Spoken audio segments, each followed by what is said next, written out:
Pozdrav ekipa. Neće biti nova avantura jer danas je nekih, otprilike -1 vani. Sad o čemu ćemo pričati? Naime, kako su motocikli izrazito sezonsko prevozno sredstvo, oni u pravilu, a ne svima, ali većini nas stoje nekoliko mjeseci, što je naravno izrazito štetno za akumulatore.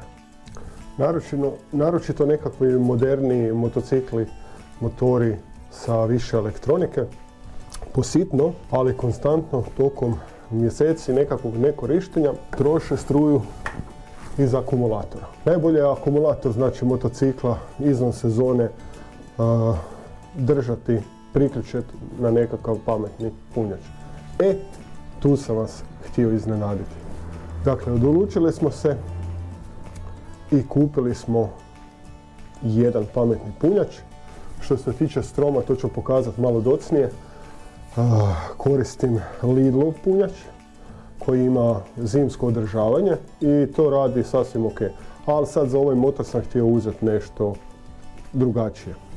Znači, budem vam predstavio taj malecki novitet koji sam kupio baš za njezin motor.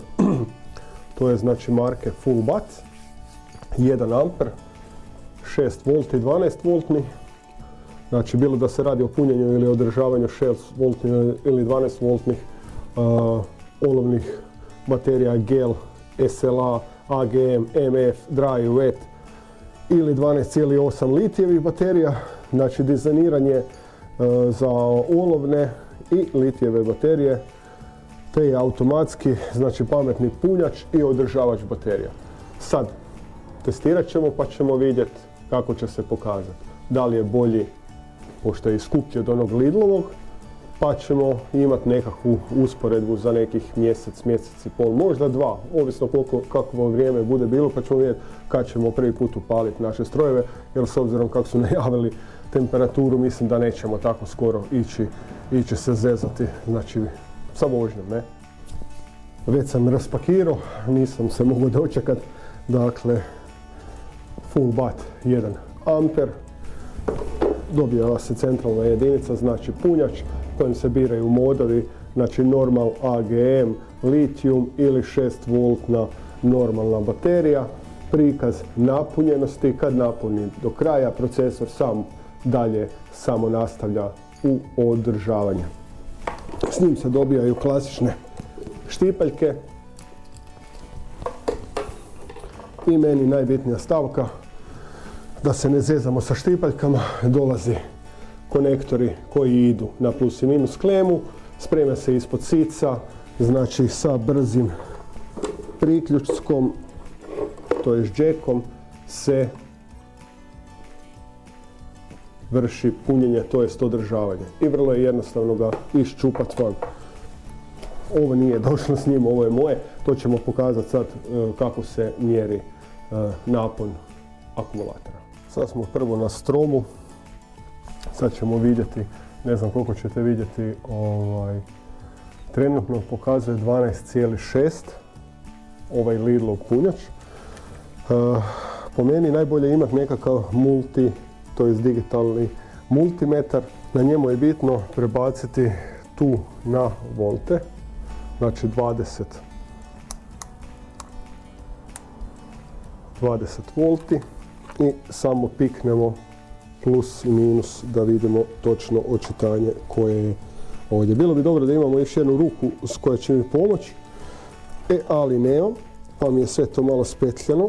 Znači, on mi pokazuje 12,7. Znači, on mi pokazuje 12,7.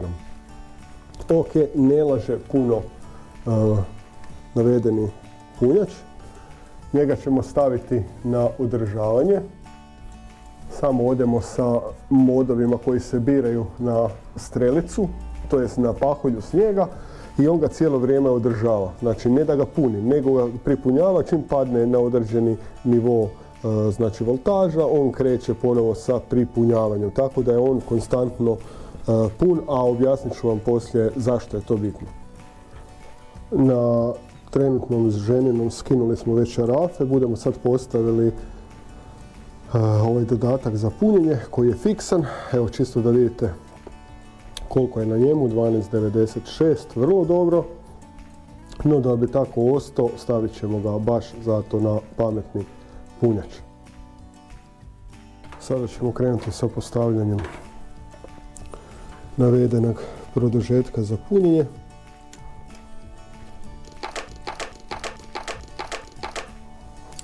I ono što vam je bitno, pazite da vam ne opadne šaraf. I krećemo sa postavljanjem šarafića. Nije da je baš jednostavno prtljati s ovim tu malim, još je ovako hladno vani. Tako nećemo skroz stezati dok ne postavimo drugi. I sad idemo minus klemu priheftati. Treba biti dosta pažljiv pošto je ovdje kad ti upadne negdje katastrofa za izvodit van šarafić. Ok, to je dobra pozicija. Sad ćemo samo pritegnuti dobro.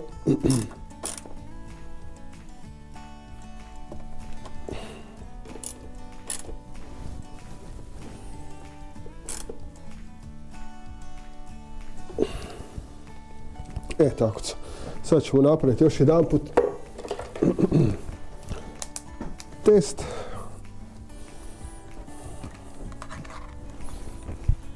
Sa voltmetrom.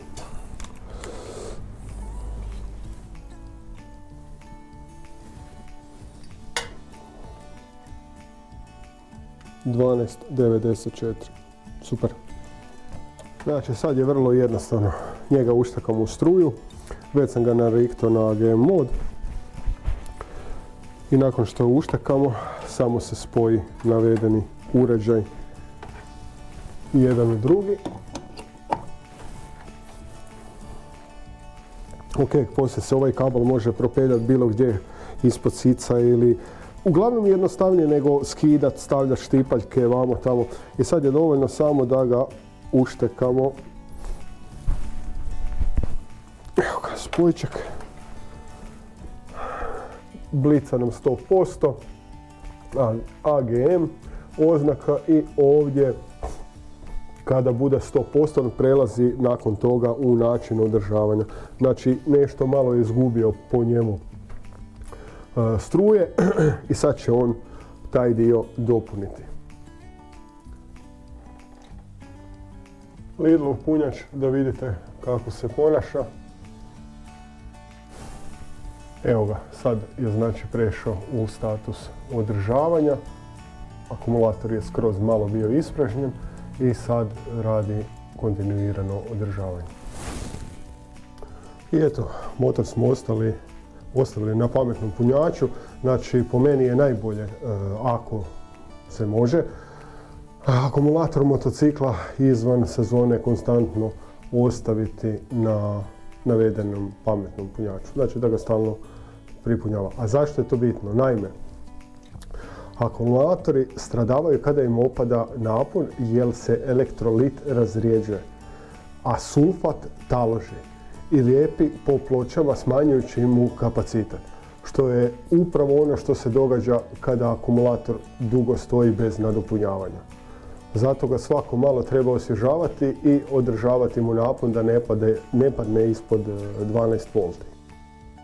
Dakle, za stare motocikle sa specifičnim dimenzijama i prostorom, proizvođači dalje proizvode znači klasične olovno-kiselinske akumulatore, a njih treba održavati, odnosno povremeno provjeravati razinu elektrolita, najbolje prije i poslije sezone dok je još toplo i po potrebi dolijevati destiliranu vodu, ako je naravno klasičan akumulator. Oni u pravilu u trgovinu stižu neformirani, pa ih prodavači prije prodaje trebaju formirati, dok je moderni gel i AGM akumulatori ne zahtijevaju nikakvo formiranje, ni održavanje. U posljednje vrijeme koriste se i litij-ionski akumulatori, ali samo za specijalne svrhe, primjerice kod trkačih motora. A njihova, onak po meni, najveća prednost je što su znatno lakši, oko 70%, te ne moraju stajati uspravno kao klasični akumulatori radi kiseline, da ni ne iscuri svašta nešto.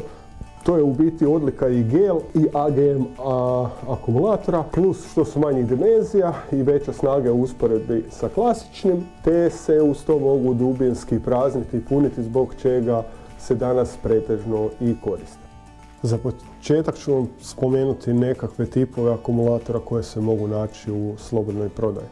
Znači, to su akumulatori prvenstveno punjeni kiselinom, a to je najstariji tip akumulatora. Akumulator je punjen sa, mislim, 35% kiseline, ako se ne varam, i 65% destilirane vode.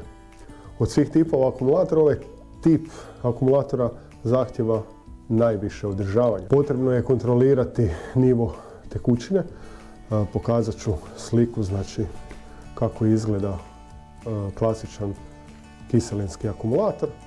Sljedeća vrsta su gel akumulatori, a to su akumulatori koji imaju zapečaćenu olovnu bateriju. Sadrže gelirani elektrolit, sumpornu kiselinu pomiješanu sa pjenastim silicijom dioksidom, koji čine masu gela nepokretnom. Znači, može se nakretati svakak nekak i zato je on bolji i pouzdaniji od klasičnog punjenog kiselinom. Akumulatori sa gelom nemaju probleme sa isparivanjem, proljevanjem, nakretanjem i nebitno je znači u kakvom položaju se nalaze. Također nemaju problema sa korozijom elektrolita koje su uobičajene kod akumulatora sa kiselinom. AGM akumulatori imaju veliku otpornost na udarce, vibracije i ekstremne temperature. Litijumski akumulatori, dakle, ova kategorija spada tip akumulatora koje postaje, ajmo reći, sve zastupljeniji na tržištu. A glavna prednost litijumskih akumulatora je njihova mala težina i manje dimenzije. Jedina mana ovog tipa akumulatora je ta što ne podnosi najbolje niske temperature. Nezahvalno je davati, naravno, bilo kakve savjete u vezi s izborom proizvođača akumulatora. Također bih malo spomenuo nekakav dodatni tip održavanja, jer svi znate, ili oni koji ne znaju, akumulator se dopunjava preko alternatora. Da biste znali u kakvom je stanju vaš akumulator, dovoljno je da posjedujete znači multimetar koji sam vam već pokazao, a prilikom mjerenja napon od 12,7 V pokazuje da je vaš akumulator pun. Napon od 12,4 V pokazuje da je akumulator otprilike na 50%, a ispod 12 V akumulator je praktično prazan.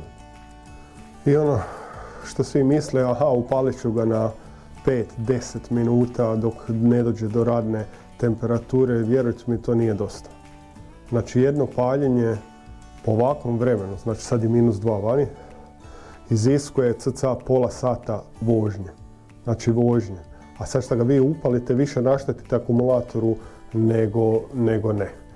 Znači, akumulatore sa kiselinom, oni koji imaju starije akumulatore, treba puniti kada su čepovi na akumulatoru odvrnuti. A poželjno je i da je akumulator izvađan sa motocikla.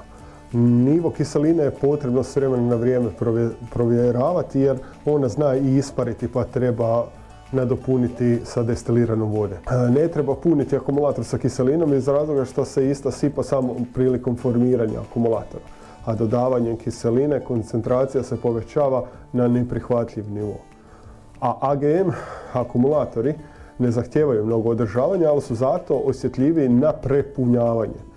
Iz tog razloga je poželjno posjedovati automatski punjač koji će se isključiti kada akumulator znači postigne zadovoljavajući napon, znači da ga isključi. A pored svega navedenog potrebno je akumulator održavati čistim, naročito na dijelu gdje naležu kleme. Ukoliko je ovaj dio oksidirao, može doći do nekakvog kratkog spoja što može prouzrokovati nekakav fatalan kvar na našem motociklu, poput otkazivanja vitalnih dijelova elektronike. Ne znam, neko ima stila ABS, traction control, svašta nešto. I to je to. Ekipa, evo, nadam se barem malo da sam vam pomogao. Ako imate pitanja, možete postaviti u komentarima. I za kraj šta još reći, osim pretplatite se, lajkajte, stisnite zvonce. Nadam se da će uskoro biti ljepše vrijeme i da se vidimo na cesti u nekoj novoj avanturi. A do tada, lijep pozdrav ekipa!